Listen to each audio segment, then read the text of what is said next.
a small video to explain how to open this unit. Now, this unit has been fitted with USB, but normally devices don't have that. Now, today I'm going to open just the front panel, and this is useful for replacing the microphone or for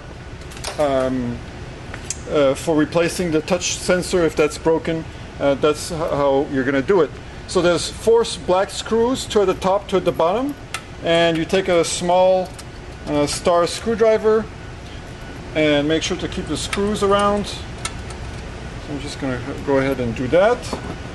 Flip the device around, and 2 more screws. And once you get those 4 screws out, the front panel will just detach completely. And what you want to do is actually you want to hold the device upwards like this, and the front just comes right off. Just be careful when you do it.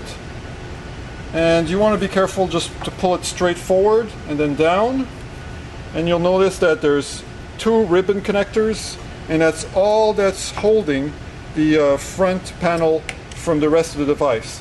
Now, normally you don't need to open the rest of the device unless you want to do the USB modification or something like that, but hopefully this is much more involved in opening. Now, just the front device is much easier. Okay, so the 2 ribbons here, you'll mostly never have to disconnect them. And if you want to access the board, first of all, the microphone is on the bottom left here. And if you want to open and get access to the display or the microphone, what you're going to have to do is disconnect the screen. Now, the LCD panel is connected by this connector, and what you do is you pull the plastic upwards, and then the connector just falls right off, like this. And same thing for the touch sensor, which is right here. It's a small 4-pin connector. You just lift the plastic up a little bit, and then the connector falls right off. And then the last part is there's 2 more connectors, one for the power and one for the ground. So I'm going to pull the power out very nice and slowly. So power is disconnected, and the ground is 1 star screw. So I'm going to go ahead and remove the ground. Again, just make sure to keep the screws around.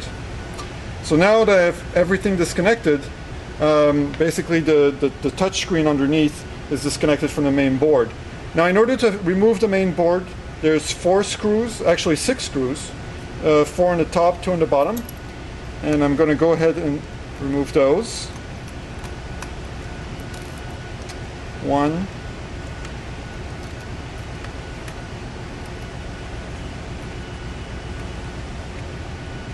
and 2. Now, once you get these 6 screws removed, the board is still attached by 6 different snap-ons, so there's still more work to be done. So, almost done here with the screws.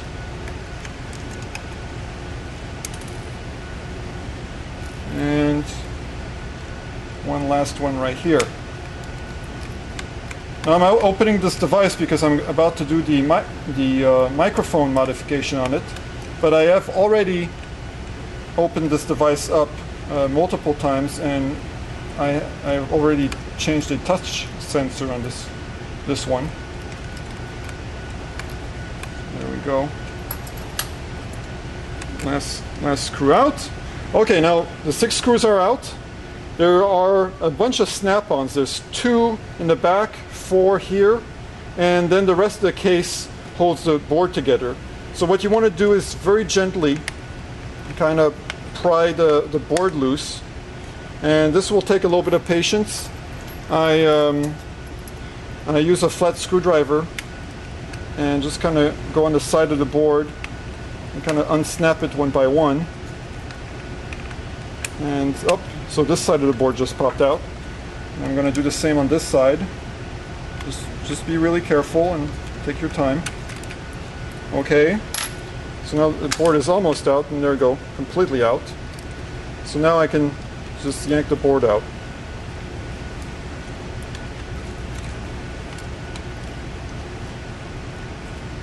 So just want to pass the power connector through right here. And you'll see on the other side of the boards are most of the buttons, the LCD panel, and the SD card reader. So the main board is connected with one of the ribbons, and the SD card reader is connected with the other. So I'm just going to leave the main board right here. And you'll notice on the upper left you have the microphone that is fully visible. And now we have the LCD panel. The LCD panel is easy to remove. Just give it a push from underneath. And there we go. And the touch screen if you pull it apart, you can pull the touchscreen right apart from the LCD panel. Now just be careful that there's no dust or fingerprints in between the two, because obviously you'll never be able to, once it's all installed, you'll never be able to clean it back up. Okay, so I'm going to put everything back in place here, because I don't need to change the LCD panel in this case. So I'm just going to put the LCD panel back in its slot. And there we go. And of course you just reverse the process to install it back in. Now when you install it back in, you just have to basically, there's these two ribbons which you have to insert within the two holes, and you have this power connector that you have to insert inside the bottom hole here.